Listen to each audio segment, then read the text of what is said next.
Hello friends, welcome back to my channel scalper training book. आज हम बात करने वाले हैं एक ऐसे इंडिकेटर के बारे में जो कॉमनली सभी जगह यूज होता है। मतलब कि शॉर्ट टर्म ट्रेड के लिए, लॉन्ग टर्म ट्रेड के लिए, दोनों प्रकार के ट्रेड के लिए ये इंडिकेटर यूज होता है, जिसका नाम है मूविंग एवरेज इंडिकेटर। ठीक है, इस इंडिकेटर के मैंने कुछ यहाँ पे की पॉइंट्स कलेक्ट किए हैं जो इम्पोर्टेंट की पॉइंट्स है। ठीक है, तो वीडियो शुरू करने से पहले जिसने भी इस चैनल को सब्सक्राइब नहीं किया है वो प्लीज़ सब्सक्राइब कर दीजिए और इस वीडियो को लाइक और शेयर करना मत भूलिएगा। तो चलिए वीडियो को शुरू करते हैं। तो यहाँ पर मैंने मूविंग एवरेज का एक यहाँ पे मैंने इमेज शो किया है जिसमें आपको बताया है कि मूविंग एवरेज एक लाइन होती है।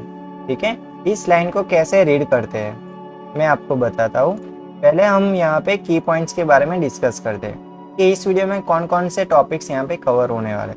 तो पहला है what is moving average.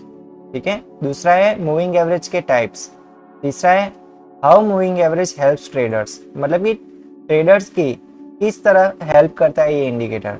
Okay, और पॉपुलर मूविंग एवरेज पीरियड्स कौन कौन से है, using moving average for entry and exit signal, मतलब कि ट्रेडर को कब एंट्री और कब एग्जिट लेना है ये इंडिकेटर के माध्यम से कैसे पता चलेगा, वो भी मैंने यहाँ पे टॉपिक लिया है। ठीक है, और इस इंडिकेटर की लिमिटेशंस क्या है। सभी इंडिकेटर की कुछ ना कुछ लिमिटेशंस होती है, इसीलिए मैंने यहाँ पे ये टॉपिक भी लिया है क्योंकि आपको पता चले कि इस इंडिकेटर की खामियां क्या है। ठीक है, तो चलिए वीडियो को शुरू करते हैं। तो पहला है व्हाट इज मूविंग एवरेज। तो मूविंग एवरेज क्या होता है। कॉमनली मूविंग एवरेज एक टेक्निकल इंडिकेटर होता है, ठीक है, जो प्राइस डेटा को स्मूथ करता है और ट्रेंड डायरेक्शन को आइडेंटिफाई करने में मदद करता है। मतलब कि मार्केट में जब भी प्राइस कोई डायरेक्शन में जा रही है, ठीक है, ऐसे कोई डायरेक्शन में जा रही है, तो मूविंग एवरेज क्या करता है, प्राइस का डेटा यहाँ से कलेक्ट करता है।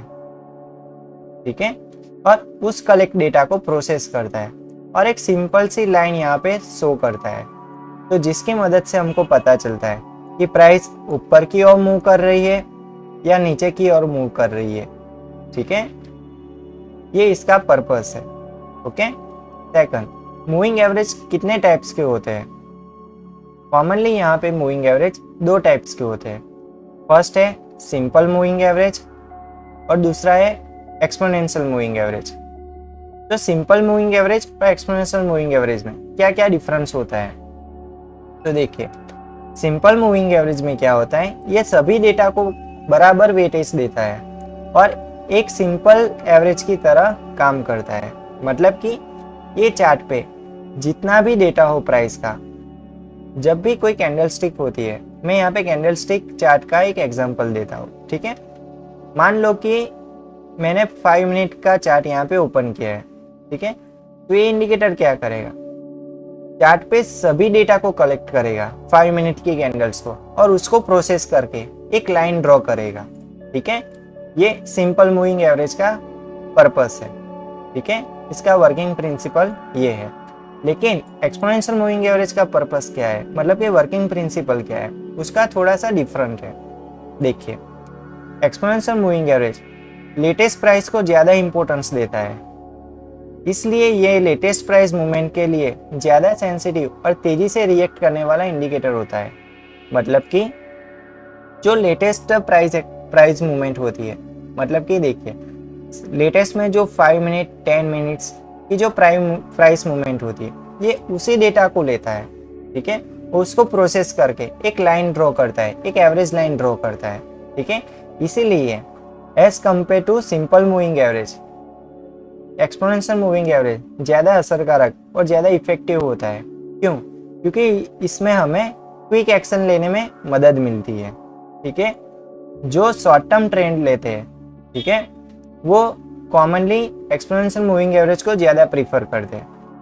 मोस्ट ऑफली जो स्कैल्पिंग करते हैं वो भी एक्सपोनेंशियल मूविंग एवरेज को ज़्यादा यूज़ करते हैं, और जो लॉन्ग टर्म इन्वेस्टमेंट करते हैं वो सिंपल मूविंग एवरेज को प्रीफर करते हैं। ओके, चलिए next, how moving average helps traders, मतलब कि मूविंग एवरेज एक ट्रेडर की किस तरह मदद करता है। क्योंकि मूविंग एवरेजेस ट्रेडर्स को मार्केट के ट्रेंड को आइडेंटिफाई करने में हेल्प करता है।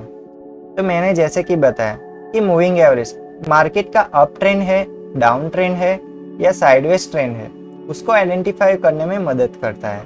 ओके। सेकंड, अगर प्राइस मूविंग एवरेज के ऊपर है तो ये अप ट्रेंड शो करता है, और अगर प्राइस नीचे है तो ये डाउन ट्रेंड शो करता है। मतलब कि प्राइस सपोज कि यहाँ पे है, ठीक है, और मूविंग एवरेज नीचे की साइड है, तो ये क्या शो करेगा कि ये अप ट्रेंड शो करता है। ओके। और प्राइस नीचे की साइड हो और मूविंग एवरेज ऊपर की साइड हो, तो ये क्या शो करेगा कि प्राइस डाउन साइड है। क्लियर? चलिए नेक्स्ट।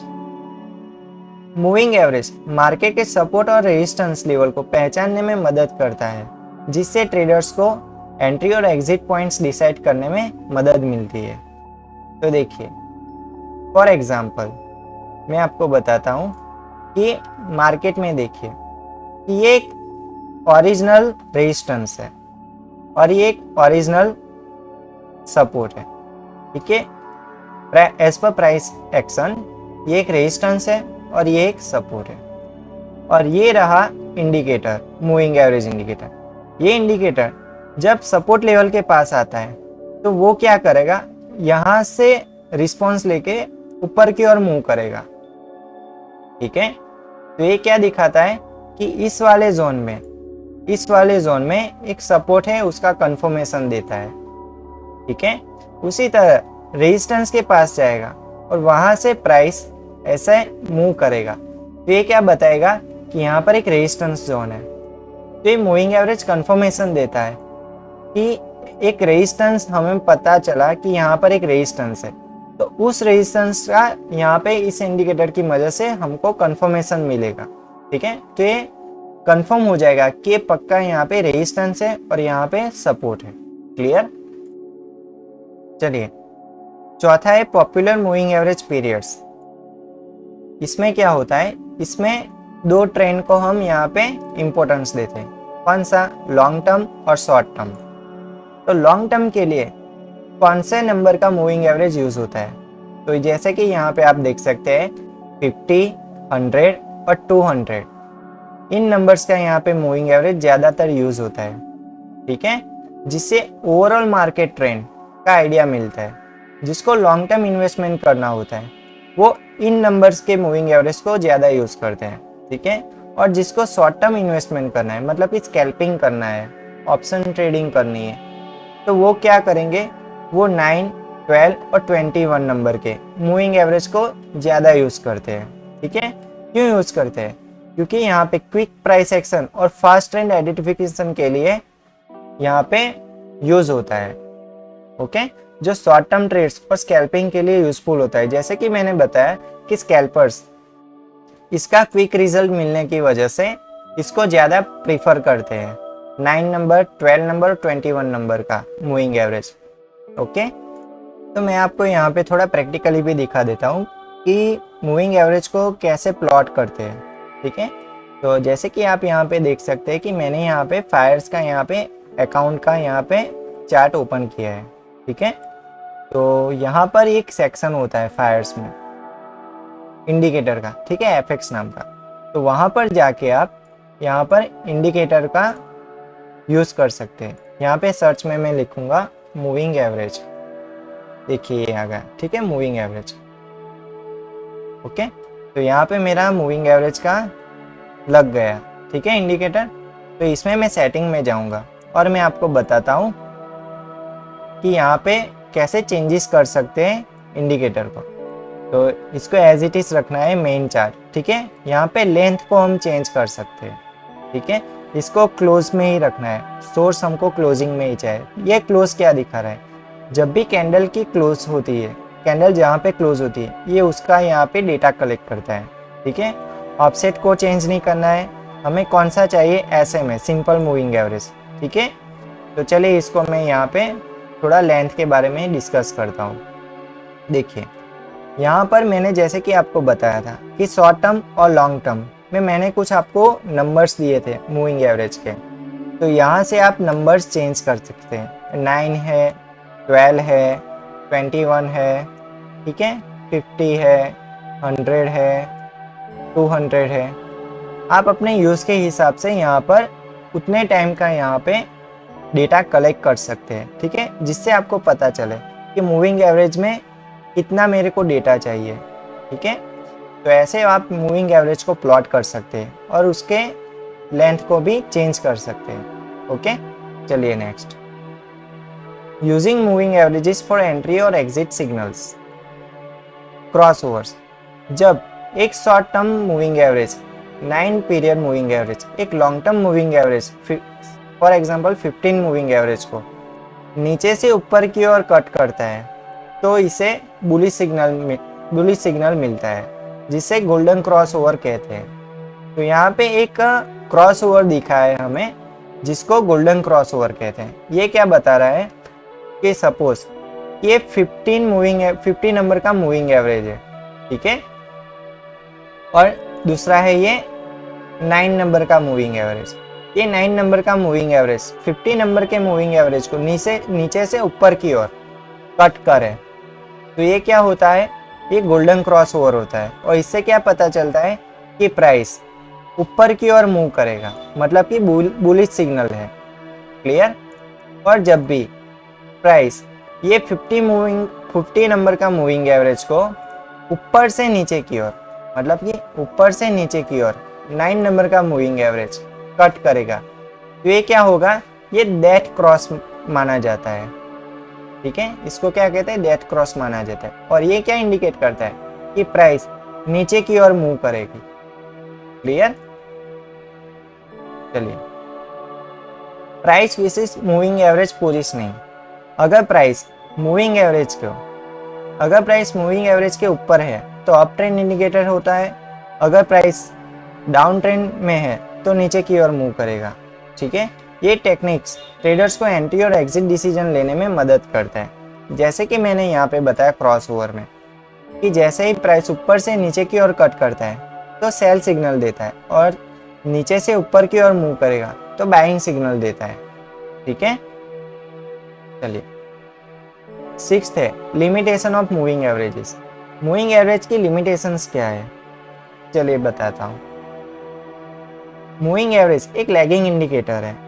लैगिंग इंडिकेटर का मतलब क्या होता है, ये कोई प्रिडिक्ट, मतलब कि प्राइस का मूवमेंट एडवांस में हमको नहीं दिखाता कि ऐसा ही प्राइस मूव करेगा। ये प्राइस का मूवमेंट होने के बाद हमको रिजल्ट देता है, मतलब कि डेटा के जनरेट होने के बाद हमको रिजल्ट देता है कि प्राइस का मूवमेंट कैसा होगा, इसलिए इसको लैगिंग इंडिकेटर कहते हैं, ठीक है। इसका मतलब यह है कि प्राइस एक्शन के बाद रिस्पॉन्स देता है और फास्ट मूविंग मार्केट में डिले हो सकता है। इसकी वजह से इसकी एक और लिमिटेशन है कि जब भी मार्केट में कोई स्पाइक आता है, फॉर एग्जांपल फास्ट मूवमेंट होता है, ठीक है, तो इसका रिजल्ट, इस इंडिकेटर का रिजल्ट हमें थोड़ी देर के बाद मिलता है, ओके। इसलिए इसको लैगिंग इंडिकेटर भी कहते हैं। और ये फास्ट मूविंग मार्केट में यूज नहीं हो सकता क्योंकि वो काम ही नहीं करता फास्ट मूविंग मार्केट में, ठीक है। साइडवेज मार्केट में ये फॉल्स सिग्नल दे सकता है। जब भी प्राइस साइडवेज चल रही हो तब ये फॉल्स सिग्नल देता है, ओके। इसलिए इन्हें और इंडिकेटर के साथ कंबाइन करके यूज करना जरूरी होता है। इसीलिए इस मूविंग एवरेज को, इस इंडिकेटर को और दूसरे इंडिकेटर के साथ कंपेयर करके डबल कंफर्मेशन लेना इम्पोर्टेंट हो जाता है। फॉर एग्जांपल RSI है, MACD है, ठीक है। तो आज हमने मूविंग एवरेज के बारे में जाना और इम्पोर्टेंट 6 की पॉइंट्स के बारे में हमने आज डिस्कस किया। तो थोड़ा मैं यहाँ पे प्रैक्टिकली भी दिखा देता हूँ चार्ट पे कि क्या सिनारियो है। तो यहाँ पे जैसे कि आप देख सकते हैं कि मैंने यहाँ पे मूविंग एवरेज, 2 मूविंग एवरेज मैंने यहाँ पे प्लॉट किए हैं, ओके। ये मैंने यहाँ पे 9 मूविंग एवरेज और 15 मूविंग एवरेज को मैंने यहाँ पे प्लॉट किया है, ठीक है। ये जो रेड लाइन है ये क्या है, 50 नंबर की मूविंग एवरेज है, और ये जो ग्रीन लाइन है ये क्या है, 9 नंबर की मूविंग एवरेज है, ओके। जब भी आप यहाँ पे चार्ट पे देख सकते हैं, जैसे कि हमने वहाँ पे डिस्कस किया कि जब भी प्राइस, इसको मैं थोड़ा हाइड कर देता हूँ, ठीक है, जिससे आपको पता चले। चलिए, जैसे कि यहाँ पे आप देख सकते हैं कि ये जो मूविंग एवरेज है 9 नंबर की, ऊपर से नीचे की ओर कट कर रही है किसको, इस 50 नंबर के मूविंग एवरेज को। ठीक है, तो प्राइस कैसे मूव कर रहा है, डाउन साइड। क्लियर, तो ये क्या दिखा रहा है, बियरिश सिग्नल। क्लियर, तो अगर यहाँ पे एंट्री लेते, इसके क्रॉसओवर के बाद यहाँ पर हम एंट्री लेते, तो हम यहाँ पे डाउन साइड का एक ट्रेड ले सकते थे। क्लियर, अब चलिए अप ट्रेंड का देख लेते हैं। देखिए यहाँ पे 9 नंबर का मूविंग एवरेज नीचे से ऊपर की ओर मूव कर रहा है और इस 50 मूविंग एवरेज को कट कर रहा है। देखिए इस 50 मूविंग एवरेज को कट कर रहा है। ठीक है, तो ये क्या शो कर रहा है, अप ट्रेंड शो कर रहा है। क्या शो कर रहा है, अप ट्रेंड शो कर रहा है। तो जैसे ही इसका क्रॉस ओवर होगा, इसके बाद यहाँ पे एंट्री लेते हैं। ठीक है, तो यहाँ पे हमें अप ट्रेंड कैचअप कर सकते थे। ठीक है, तो ये मैंने आपको चार्ट पे प्रैक्टिकली मैंने आपको दिखा दिया। ओके, तो आई होप आपको ये वीडियो अच्छा लगा होगा और मुझे कमेंट बॉक्स में ज़रूर बताइएगा कि आपको ये वीडियो कैसा लगा और अपने फ्रेंड सर्कल में ये वीडियो ज़रूर शेयर कीजिए और इस चैनल को सब्सक्राइब करना मत भूलिएगा। तो मिलते हैं अगले नए वीडियो में। Good bye.